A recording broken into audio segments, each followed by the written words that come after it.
राज्य सरकार की सेवा, सुशासन और गरीब कल्याण को समर्पित 2 वर्ष पूर्ण होने के उपलक्ष्य में शुक्रवार को ऐतिहासिक कार्यक्रम आयोजित हुआ। जिला प्रभारी मंत्री एवं जल संसाधन मंत्री श्री सुरेश सिंह रावत ने कहा कि राज्य सरकार के सेवा, सुशासन और गरीब कल्याण को समर्पित 2 वर्ष ऐतिहासिक उपलब्धियों के रहे हैं। हमारी प्राथमिकता अंतिम पंक्ति में खड़े व्यक्ति तक विकास का लाभ पहुंचाना है। सुशासन संदेश रात यात्रा किसी संकल्प का प्रतीक है जो सरकार की योजनाओं और उपलब्धियों को गांव ठाड़ियों तक पहुंचाएगा। उन्होंने कहा कि डीग जिले में वर्षों से लंबित परियोजनाओं की गति दी गई है। पानी की समस्या के स्थायी समाधान हेतु संशोधित ईआरसीपी राम जल सेतु पर 9,000 करोड़ से अधिक रुपए के कार्य प्रगतिरत है, जिससे क्षेत्र की प्यास और सिंचाई की जरूरतें पूरी होंगी। नहरी तंत्र के सुदृढ़ीकरण, जल जीवन मिशन के तहत हर घर जल और हजारों नए जल नल कनेक्शन से आम जन को राहत मिली है। स्वास्थ्य क्षेत्र में डीग सीएचसी को जिला चिकित्सालय में क्रमोन्नत किया गया है तथा आधुनिक जांच सुविधाएं स्थापित की जा रही हैं। सड़क, ऊर्जा और प्रशासनिक ढांचे को मजबूत करते हुए बाईपास, नए सब स्टेशन, मिनी सचिवालय, न्यायालय और साइबर थाना जैसी योजनाएं धरातल पर उतारी गई हैं। हमारी सरकार विकास, सुरक्षा और संवेदनशीलता के साथ हर नागरिक के जीवन स्तर को बेहतर बनाने के लिए प्रतिबद्ध है। 2 साल पूर्ण होने पे पूरे राजस्थान प्रदेश के अंदर हमारी सरकार की जितनी भी जन कल्याणकारी योजनाएं हैं, जिस विधानसभा में जो विकास कार्य हुए, उसका लेखा जोखा आमजन को पता लगे और सरकार की जवाबदेही है कि जनता ने जो जनादेश दिया उसकी कसौटी पे खरे उतरे।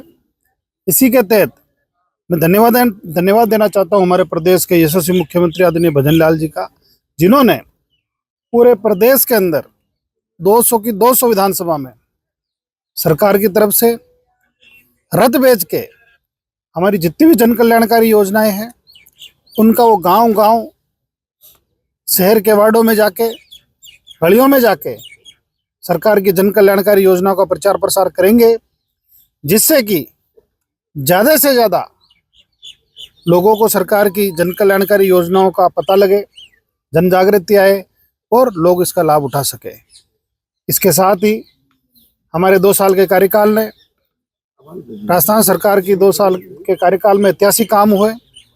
अगर हम युवाओं की बात करें तो जब पिछली कांग्रेस की सरकार थी तब लगातार पेपर लीक होते थे और लाखों बेरोजगारों का भविष्य अंधकार में ढकेल दिया।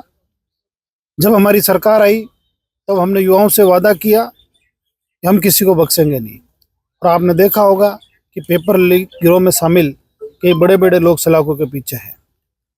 इसके अलावा जब हमने सरकार का जिम्मा माननीय मुख्यमंत्री जी ने संभाला तब युवाओं से वादा किया कि 3 लाख लोगों को हम 5 साल में नौकरी देंगे। मुझे आप लोगों के बीच में बताते हुए खुशी हो रही है कि 92,000 से अधिक लोगों को हम सरकारी नौकरी के नियुक्ति पत्र दे चुके हैं। लगभग 1,53,000 युवाओं को नौकरी देने की प्रक्रियाधीन है। जल्दी उनको भी नौकरी मिलेगी। इसके अलावा भी 296 परीक्षाएं हमने अब तक आयोजित करी। 296 परीक्षाओं में से एक भी परीक्षा का हमारा पेपर लीक नहीं हुआ। ये माननीय भजन लाल जी की सरकार की पारदर्शिता और जनता के और युवाओं के प्रति जवाबदेही का प्रतीक है। इसके अलावा भी आप वाटर सेक्टर की बात करें तो ईआरसीपी की बड़ी योजना, जिसका लाभ 17 जिलों के साथ साथ डीग को भी मिलने वाला है, ये आने वाले समय के अंदर हमारे राजस्थान के विकास में मील का पत्थर साबित होगी। इस योजना को धरातल पर उतारने के लिए हमारी सरकार ने काम स्टार्ट कर दिया। लगभग 26,000 करोड़ से के कामों का हमने वर्क ऑर्डर दे दिया। धरातल पे कई जगह काम भी चालू हो गया। ये हमारे लिए बहुत बड़ी योजना होगी। अगर हम राजस्थान की और भी बात करना चाहता हूँ तो कई जगह हमारी जो पेयजल परियोजनाएं अटकी हुई थी उस पर हमें सफलता मिली। इसके अलावा किसी भी प्रदेश के विकास में औद्योगिक क्षेत्र का विकास होना अति आवश्यक है। इसी को ध्यान में रखते हुए माननीय मुख्यमंत्री जी ने राइजिंग राजस्थान का एक बहुत बड़ा इवेंट कराया पिछली बार। उसके माध्यम से 35 लाख करोड़ निवेश राजस्थान के अंदर आए, एमओयू हुए। उनमें से 8 करोड़ से अधिक एमओयू धरातल पे उतर गए। इससे हमारे प्रदेश के विकास को पंग लगेगा। इसके अलावा भी आयुष्मान भारत की योजना के अंदर लाखों लोगों को फायदा मिला। प्रधानमंत्री आवास योजना के अंदर भी लगभग 2,06,000 पक्के घरों का निर्माण हुआ। हमारे अगर बहनों की बात करें तो लगभग हमारी 19 लाख और 45,000 बहनों को हमने प्रशिक्षित करने का काम किया सरकार ने। इसी का परिणाम रहा कि लगभग 12 लाख से अधिक हमारी बहनें लखपति दीदी बन गई। और इसके अलावा भी प्रधानमंत्री किसान सम्मान निधि के साथ साथ माननीय मुख्यमंत्री जी ने राज्य की तरफ से अलग से 359 करोड़ रुपए की अतिरिक्त राशि हस्ताक्षर करके हमारे किसान भाइयों को की मदद करने का काम किया।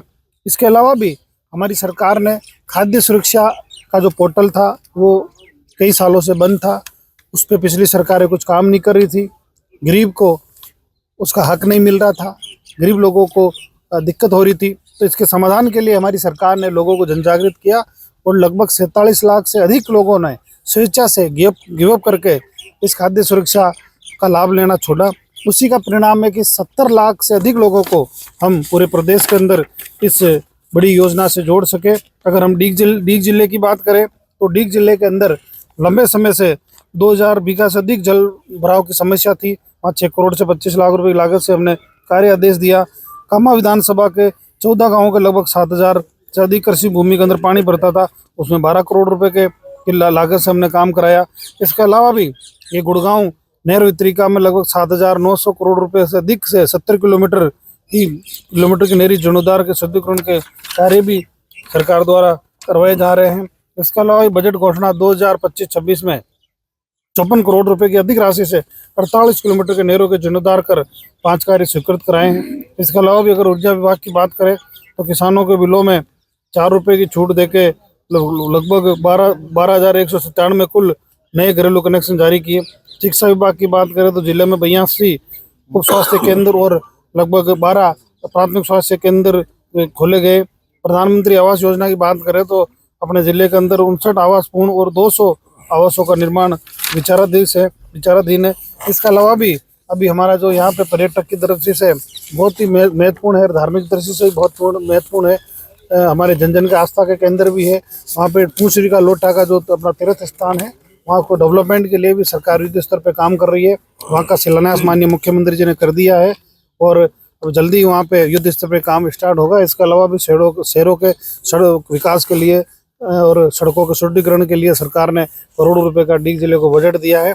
आने वाले समय के अंदर भी जो और भी यहाँ की जो समस्या है उसका समाधान होगा, क्योंकि यहाँ के हमारे विधायक महोदय आदरणीय शैलेश जी, हमारी जिलाध्यक्ष जी, पार्टी के जनप्रतिनिधि, सब लोग मिलकर हम चाहते हैं कि डीग जिले का विकास हो। डीग जिला नवसर्जित नया जिला है, यहाँ विकास की काफी दरकार है। तो हम सब मिलकर आने वाले समय के अंदर यहाँ विकास के नए आयाम स्थापित करेंगे। सर, धरातल पर आने की बात हो रही है तो वहीं आयुष्मान कार्ड की बात हो रही थी, तो केंद्रों पे जा रहे हैं लोग बाग और उसका लाभ नहीं मिल पा रहा है क्योंकि उनको तो कार्ड ही नहीं मिल पा रही और कह दिया जाता है सामुदायिक केंद्र पे जाओ या कहीं भी जाओ, कह दिया जाता है कि पोर्टल पूरे राजस्थान में बंद है, हम कहाँ से दें।